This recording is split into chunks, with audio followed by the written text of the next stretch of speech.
सेलू तालुक्यात अवैध वाळू उपसा आणि अवैध गौण खनिज उत्खनन मोठ्या प्रमाणात होत आहे। शासनाचा लाखो रुपयाचा महसूल बुडवून माफिया मुजोर झाले आहेत। उपविभागीय अधिकारी संगीता सानप यांना सांगून माझे 3 ट्रॅक्टर पकडून का दिले म्हणून या धंद्यातील माफियाने वीटभट्टी चालकास मारहाण करून जीवे मारण्याची धमकी दिली आहे। या प्रकरणी सेलू पोलीस ठाण्यात गुन्हा दाखल करण्यात आला आहे।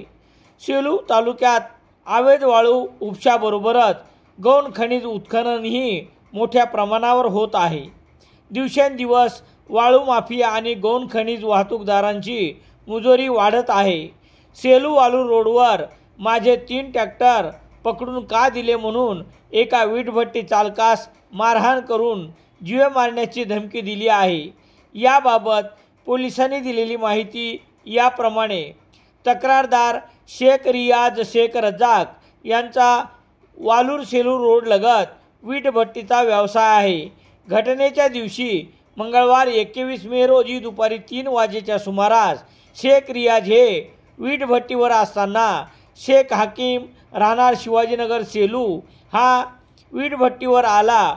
उपविभागीय अधिकारी यांना सांगून माझे 3 ट्रॅक्टर पकडून का दिले असे म्हणून शिवीगाळ करत होता।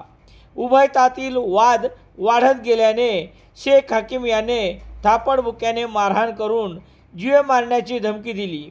या प्रकरणी शेख रियाज यांनी सेलू पोलिसात दिलेल्या तक्रारीवरून गुन्हा रजिस्टर नंबर 200/80 2024 कलम 294 323 506 भादवी अन्वये शेख हाकीम यांच्याविरुद्ध गुन्हा दाखल करण्यात आला आहे।